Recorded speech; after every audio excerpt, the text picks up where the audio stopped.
पद यात्रा चालू है और जब तक चालू रहेगी, जब तक हम हमारे लक्ष्य तक पहुंच नहीं जाते, जीत नहीं सकता। धरातल पे जो एक्टिव है वो ऑटोमेटिकली उसको आला कमान है, उच्च शीर्ष नेता है, वो देखते हैं, जनता देखती है, जनता के हाथ में है। और सब जगह एक ही माहौल है कि 100% कांग्रेस पार्टी फिर से आएगी।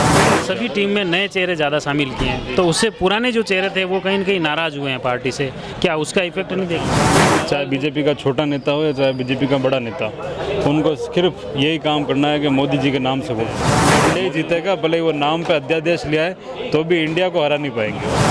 धर्म अपनी जगह, जाति अपनी जगह और राजनीति अपनी जगह। धर्म को लेकर राजनीति हम नहीं करते, हम विकास को लेकर करते हैं। कुंभलगढ़ हैं, विधायक साहब को पूछ लीजिए कि आपने एक बड़ा काम क्या कराया आपने 30 साल के करियर में, तो वो कहेंगे मैंने भगवा झंडा लगाया। मैं कह रहा हूँ वसुंधरा मैडम के आसपास भी दिख नहीं रहे, और मैं कह रहा हूँ अगर वसुंधरा मैडम पावर में आ गई तो उनके बंटे ढाल है।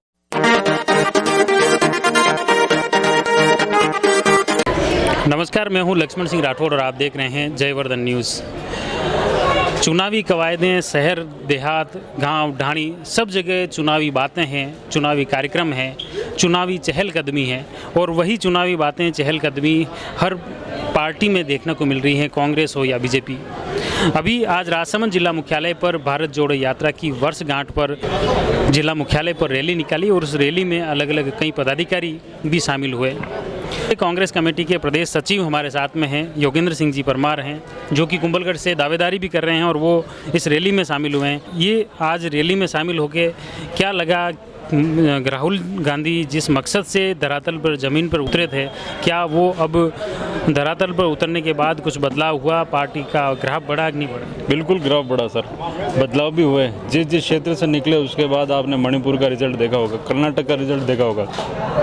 आने वाला ये विधानसभा चुनाव है 4 स्टेट के, आप इसमें भी 100% बदलाव देखेंगे। हर कार्यकर्ता में जोश आया, नेताओं में जोश आया है, हर जगह चाहे ब्लॉक हो, विधानसभा हो, पद यात्रा चालू है और जब तक चालू रहेगी, जब तक हम हमारे लक्ष्य तक पहुंच नहीं जाते, जीत नहीं जाते।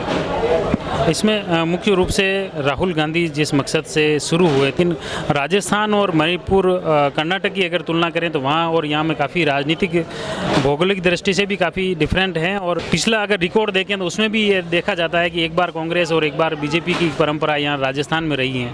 ये जनता का फैसला है। नहीं, परंपरा तो ऐसा कुछ नहीं है। आज 30 साल से पहले कोई परंपरा नहीं थी, उस समय कांग्रेस ही कांग्रेस थी। और रही बात भौगोलिक दृष्टि से, तो हर 20 किलोमीटर में चेंज है, बोली बहनावे में, हर चीज़ में। 13 में जो परिणाम आया बहुत ही एकदम डिफरेंट था। कांग्रेस बिल्कुल कम थी, अभी वापस एकदम 18 में ये दिखा। खैर, लेकिन ये क्या आगे सतत बना रहेगा? बिल्कुल बना रहेगा। माननीय अशोक जी गहलोत की योजनाओं का असर है। हर युवा, बेरोजगार आदमी हो, औरत हो, सब खुश है। राजस्थान में एक आदमी नहीं होगा, चाहे आप हो, मैं हूँ, मेरे ख्याल से एक योजना हम सब उसकी यूज़ करें। तो आज अगर वोट उनको नहीं देंगे, अगर गवर्नमेंट का कर्मचारी वोट अशोक जी गहलोत को नहीं देगा, तो ये धोखा है उसके साथ भी, उसके परिवार के साथ भी। पेंशन किसने चालू कराई है? आज घर में बिजली फ्री कौन दे रहा है? आज 25 लाख की सेवा कौन कर रहा है? तो ये सब चीज़ देखेंगे, आम जनता देखेगी, आम आदमी देखेगा, और वो 100% कांग्रेस पार्टी को वोट देकर जिताएगा। इस चुनाव को लेकर मुख्य रूप से बीजेपी ने भी कमर कस ली है, कांग्रेस ने भी कस ली, लेकिन एक मुख्य रूप से दावेदारों को लेकर अलग अलग जगहों पर काफ़ी लंबी सूची बन रही है। आप भी कुंभलगढ़ से अगर बात करें तो दावेदार हैं, प्रदेश सचिव भी हैं, तो दावेदार और प्रदेश सचिव की भूमिका में कैसे तालमेल बिठा पा रहे हैं आप? क्या ऐसा कुछ नहीं है। दावेदार तो जो पब्लिक में का काम करता है, पब्लिक की सेवा करता है, धरातल पे जो एक्टिव है, वो ऑटोमेटिकली उसको आला कमान है, उच्च शीर्ष नेता है, वो देखते हैं, जनता देखती है, जनता के हाथ में टिकट है। और रही बात प्रदेश सचिव की, तो ये पद अभी अभी मिला है। संगठन ने मेरे को समझा है कि मैं इस जिम्मेदारी को संभाल पाऊंगा। निश्चित तौर पे संगठन जिस हिसाब से मुझे कार्य कहेगी, वो कार्य हम पूरी क्षमता के साथ और जिम्मेदारी के साथ करेंगे उसको, चाहे वो दावेदारी का हो या ना हो। मेरे को अगर संगठन ने कह दिया कि आपको दावेदारी नहीं करनी है तो नहीं करेंगे, और अगर उन्होंने कह दिया कि आप दावेदारी कर सकते हैं तो 100% करेंगे। दावेदारी तो कर दी, आवेदन भी कर लिया।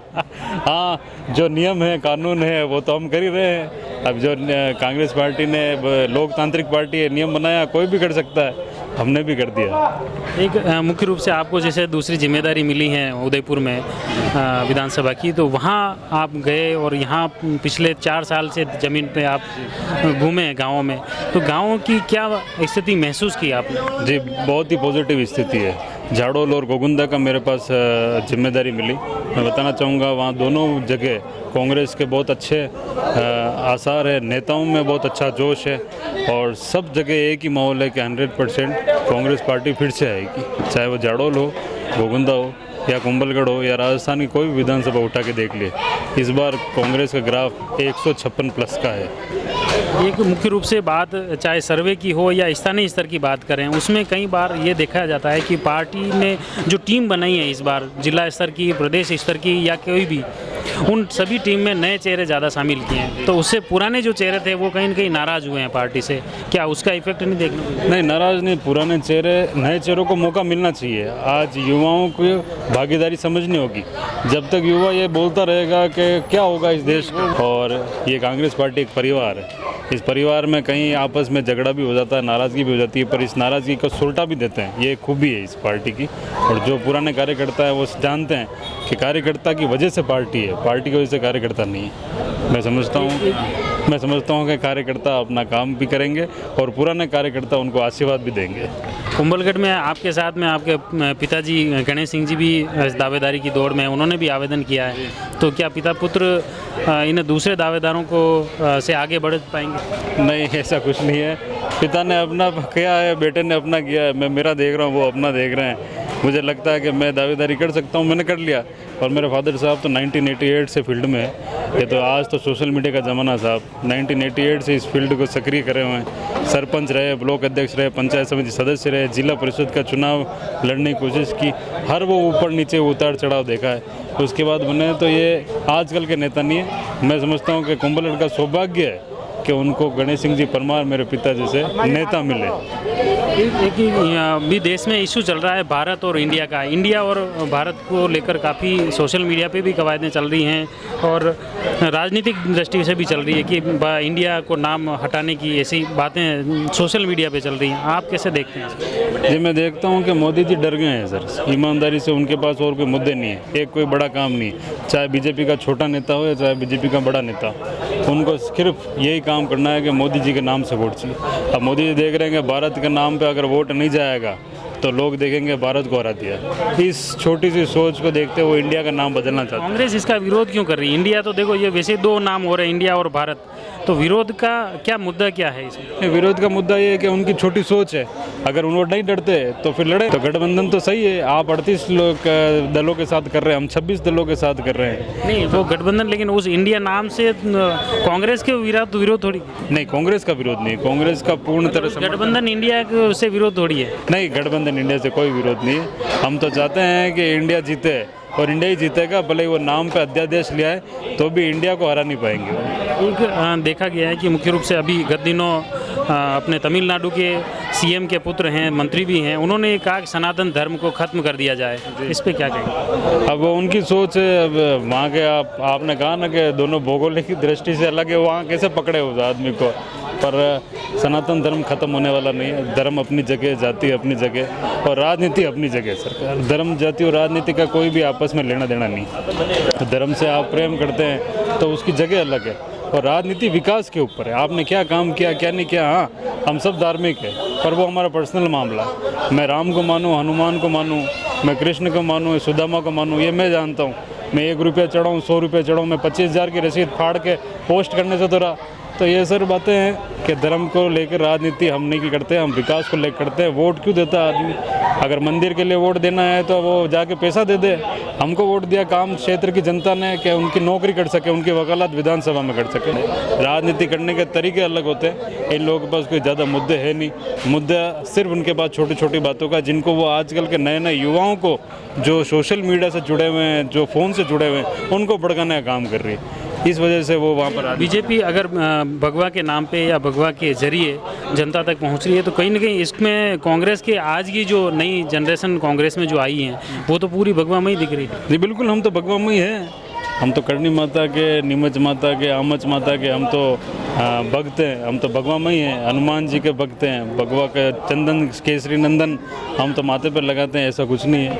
ये सब उनको भड़काने के तरीके हैं। माननीय हमारे विधानसभा कुंभलगढ़ हैं, विधायक साहब को पूछ लीजिए कि आपने एक बड़ा काम क्या कराया आपने 30 साल के करियर में, तो वो कहेंगे मैंने भगवा झंडा लगाया। तो ये कोई बड़ा काम नहीं है साहब। भगवा झंडा उन्होंने लगाया नहीं, उससे पहले से लगा हुआ है कुंभलगढ़ में, तिरंगा लगा हुआ है। और उन्होंने खाली झूठ का पुलिंदा बांधा है। काम क्या कराया? कुछ काम नहीं कराया।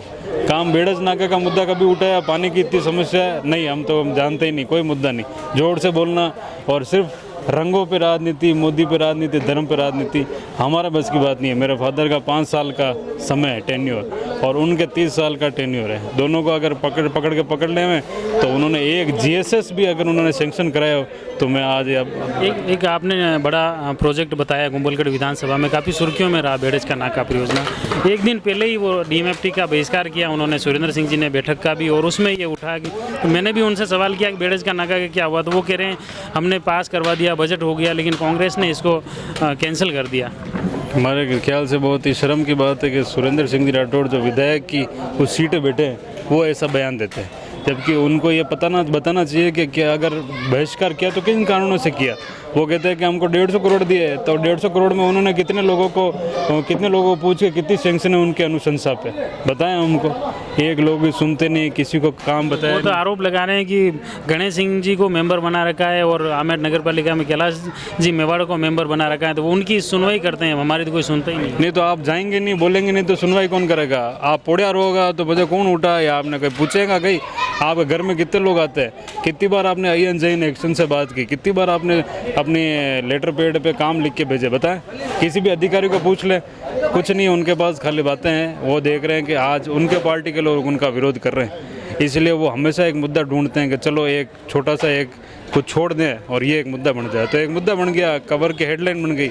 उनके पास कुछ नहीं है, वो चाहते तो 10 साल का था, 5 साल पहले तो भारतीय जनता पार्टी खुद थी, बेड़ज का नाका बना सकते थे, बनाया क्या उन्होंने? जबकि मेरे फादर साहब था तब उस समय लखनऊ से एनओसी मेरे फादर साहब लेके आए। उनको कुछ ज्ञान है नहीं कि लखनऊ में एक एनओसी मिलती कि नहीं मिलती। वो तो बस ठाके मारते हैं कि 10 लाख पेड़ लिखे हुए थे, मैंने जाके 1 जीरो पीछे से हटा दिया, 1 लाख पेड़ गिरे गए। ऐसा होता है क्या? ये सिर्फ उनके भाषण देने का तरीका, भड़काने का तरीका। असल में जो ज्ञान की बातें हैं, जो कागजी कार्रवाई है, वो उनको पता नहीं है। सब अगर ठीक है, डीएमएफटी के ट्रस्टी हमारे मेरे फादर है, तो आज भी जनता की सेवा कर रहे हैं, हारे हुए हैं तो जनता का काम कर रहे हैं। हमने हमारे घर के लिए तो बल्ब नहीं लगाई, रोड नहीं बनवाई, हमने जनता के लिए बनवाई। आप भी करते हैं, आप संवैधानिक पद पे बैठे हैं, विधायक साहब हैं। तो कुल मिला के उनके पास झूठ का पुलिंदा है, और इस बार वो जाने वाले हैं। उनको टिकट मिलने वाला भी नहीं है एक तरह से। तो रात को सोते हुए उनको वसुंधरा राजे दिखती है, दोनों हाथों से काटते हुए। किस तरह से आप जो मुख्य रूप से आपने कहा वसुंधरा जी से इनमें एक दिन पहले भी बात हुई, वो यहाँ यात्रा में शामिल नहीं हुआ। भाई मैं कह रहा हूँ उनका टिकट काटते हुए, आप वो न तो वसुंधरा मैडम के, मैं कह रहा हूँ वसुंधरा मैडम के आसपास भी दिख नहीं रहे। और मैं कह रहा हूँ अगर वसुंधरा मैडम पावर में आ गई तो उनके बंटे ढाल है। उनको कहो कि आप तो जयपुर पधारो और वसुंधरा मैडम के पाँव पूजो, कदी हटी न कदी वटी मत रहो, तो फालतू री बातें करे।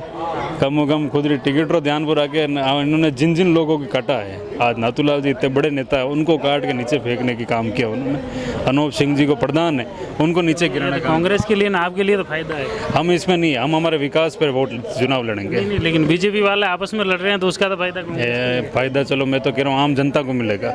आम जनता को ऐसा मिलेगा, अगर वो हारते हो, कांग्रेस का कैंडिडेट जीता है, तो ये विधानसभा 50 साल आगे बढ़ेगी। आम जनता को फायदा, कांग्रेस तो फायदेमंद ही है। नहीं, लेकिन बीजेपी वाले लड़ रहे हैं तो उसको तो ये है कि कांग्रेस को कम मेहनत करनी पड़ेगी, आपस में नहीं, मेहनत तो हमारी पूरी है साहब, हम तो दिन रात लगे हुए हैं, मेहनत 100% करेंगे।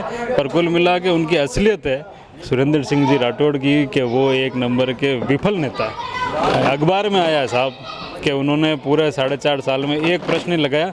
सबसे फिसड्डी नेताओं में 4 विधायक थे, 3 को तो मैं जानता नहीं, 1 विधायक हमारे क्षेत्र के थे। अभी लगातार 2 बार भी मौका दिया तो जनता भी मौका दे रही, तो कोई न कहीं तो उनको यूँ लगता है बीजेपी का कोई जनता मौका नहीं दे रही साहब। वो क्या है कि न तो कक्षा क्रमोन्नत कराना चाहते हैं। क्यों? क्योंकि कक्षा क्रमोन्नत कराएंगे तो बच्चे पढ़ लेंगे। युवाओं को रोजगार देना नहीं चाहते। क्या किया उन्होंने? कभी कोई कॉलेज खोलने का काम किया? रोज़गार दिलाएंगे कि तो बच्चे पढ़ लेंगे तो यहाँ रुक जाएंगे। आज यहाँ का 80% युवा बाहर है, बाहर काम कर रहा है, मजदूरी कर रहा है, उनके वोटों को फर्जी तरीके से यहाँ दिला के जीतते हैं वो, ये उनका काम है सर। क्योंकि हम भी समझ गए हैं कि ये फर्जीवाड़ा कैसे रोकना है। जनता नहीं चलने देगी, कांग्रेस नहीं चलने देगी। हम कार्यकर्ता नहीं चलने देंगे, आम जनता के लिए, हक के लिए लड़ेंगे। से योगेंद्र सिंह जी परमार जो कुंभलगढ़ से दावेदारी भी कर रहे हैं और प्रदेश कांग्रेस कमेटी के सचिव भी हैं, किस तरह से इन्होंने कहा है कि इस बार कुंभलगढ़ में फिर से कांग्रेस का परचम लहराएंगे, कांग्रेस की जीत होगी और प्रदेश के साथ ही देश में भी कांग्रेस का फिर परचम लहरेगा। ये तो आने वाला वक्त बताएगा कि क्या इनकी बातें धरातल पर कितनी उतरती हैं, धरातल पर इनकी कितनी सत्यता दिखती है, वो तो आने वाला वक्त बताएगा। हमने इनकी आवाज़ आप तक पहुंचाई। आप जुड़े रहिए जयवर्धन न्यूज़ के साथ। धन्यवाद।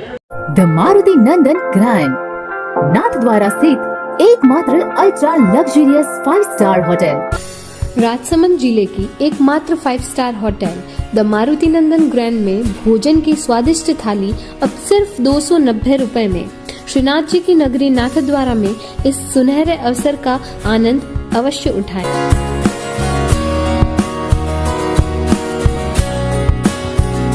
मारुति नंदन ग्रैंड, थिंक नाथद्वारा, थिंक नंदन ग्रैंड।